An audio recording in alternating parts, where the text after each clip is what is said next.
Hello, everyone. For those who don't know me, hello, my name is Kristina Canonizado. Thank you so much for coming to see what my capstone project is about. And for those who do know me, thank you so much for coming to support me. The name of my capstone project is called Redlining Today, Green Space Inequity, the Detrimental Effects of It, and How the City of Seattle Confronts It. Before we get started, I want you guys to imagine the closest green space to you. This could be a park, a natural reserve, a garden, or a hiking trail. Now, imagine if it wasn't there. That would just be depressing, wouldn't it? Having access to green space is vital for everyone, as studies show that nature has healing properties that improve one's well-being and is a buffer against harms from urban life and setting. Unfortunately, though, BIPOC and low-income communities in the U.S. face significant green space inequities where they lack access to adequate green spaces. Reasons being that either it may be too far to travel to, or their green spaces might just be a lot of grass and not that interactive. The reason why I titled this project Redlining Today is because green space inequity is a systemic consequence that emerged from the historical housing discrimination practices. And because of green space inequities, communities face socioeconomic disparities where, according to census tract, lower socioeconomic backgrounds face the most urbanization and have less access to nearby green spaces. Cultural disparities where residents shy away from green spaces as it doesn't welcome or accommodate neighborhoods' demographic makeup. And health disparities where, according to multiple studies, there is a strong relationship between less access to green space and negative health outcomes like obesity, diabetes, depression, and anxiety. As green space inequity and disparities are prevalent in urban cities, Seattle has taken initiatives to confront this systemic issue. However, there is a lack of transparency in report on green space initiatives' effectiveness. The lack of transparency in reports became more of a concern for me because I came across a study by Rigalon and others saying that some green space initiatives may worsen inequities by prioritizing wealthier and white areas. This lead me to ask these two questions. How effective are Seattle's green space initiatives in addressing social, cultural, economic, and human health disparities in BIPOC and low-income communities? And how can public engagement encourage advocacy for urban green spaces? I had the amazing opportunity to intern with the UW Center for Nature and Health as a science communications intern, where I wrote 3 articles from synthesizing and summarizing research and scientific articles about the relationship between green space and health and the effects of access disparities to green spaces. While interning with Nature and Health, I answered my research questions through multiple approaches. I interviewed leads in Seattle's park and recreation and project nature initiatives. I designed and distributed surveys and received 283 responses, and I created maps using ArcGIS with publicly available data. Now, on to my findings. Here are my results after executing these approaches. The first figure here shows Seattle's park and recreation's green space projects throughout Seattle's historically redlined maps. The green and blue are areas that excluded BIPOC and low-income backgrounds, and the yellow and red are areas where housing planners allowed BIPOC and low-income backgrounds to live in. As you can see in this map, green space improvement and development projects seems to be equally distributed throughout the map, where historically redlined areas currently have 33 projects and beneficiaries of redlining currently have 30 projects.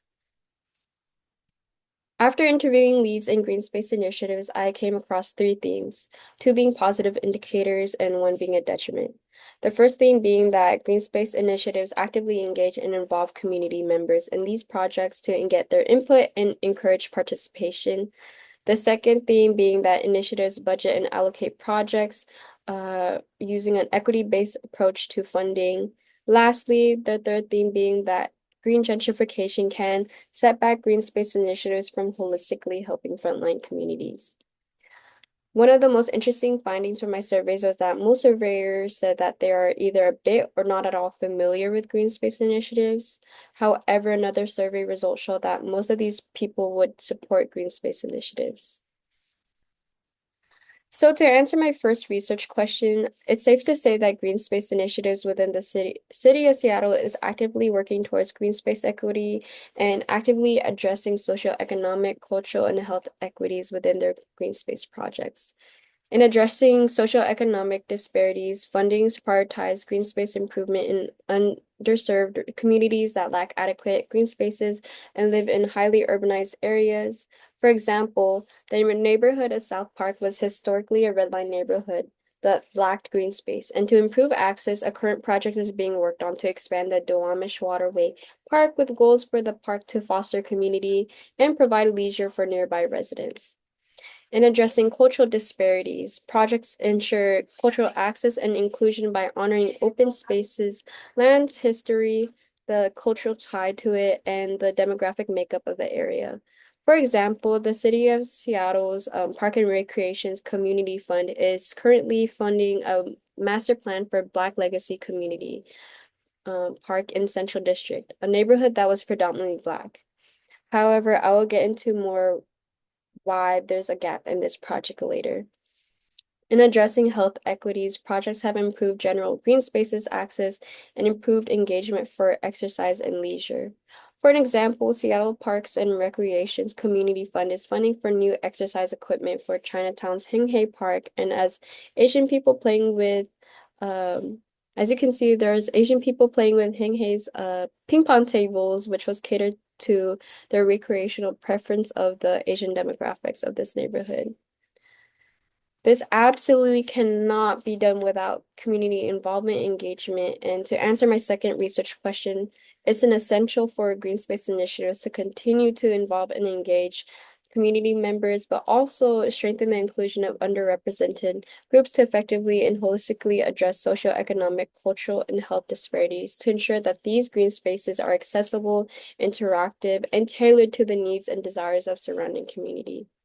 This being a challenge that I believe can be achievable for green space initiatives.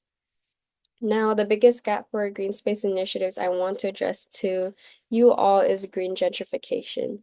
During my research, I found that there are concerns within the frontline communities for making neighborhoods too nice, that it becomes increasingly unaffordable for them to live in. This is an unfortunate reality for frontline communities and a predicament for green space initiatives to continue on their projects.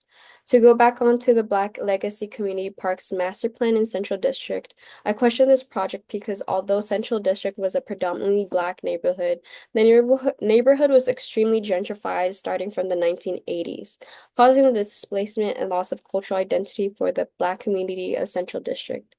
According to Seattle City GIS, the neighborhood's demographics is now 61.2% white and 7.9% Black. Green gentrification might be a problem beyond green space initiatives to solve, as interviewees mentioned their worries about the predicament. However, it can be addressed by advocating for equitable development policies that prevent the displacement of residents, especially if it's a result from environmental improvement. I do not want to end my presentation in a negative note, but I have a strong passion for environmental justice, and it's been a strong focal point for me and my studies, and I'm happy to report to you guys that green space inequity and the disparities that comes with it are being actively confronted and addressed. There are many projects that are uplifting communities and their well-being, and there are many ways to get involved if you are interested, and it all starts searching for your nearest green space and green space initiatives. I want to thank Alicia, my site supervisor, Chris, my faculty advisor, for being mentors throughout this capstone experience. Every conversation I've had with them is always fruitful and insightful. Thank you for my friends and family who has been the best supporters and came today, especially my little brother and my big sister. Shout out to my boyfriend who takes me to calm excursions when school got super tough. And to all the matchas I drank while doing this whole capstone, thank you for keeping me awake. Thank you, everyone.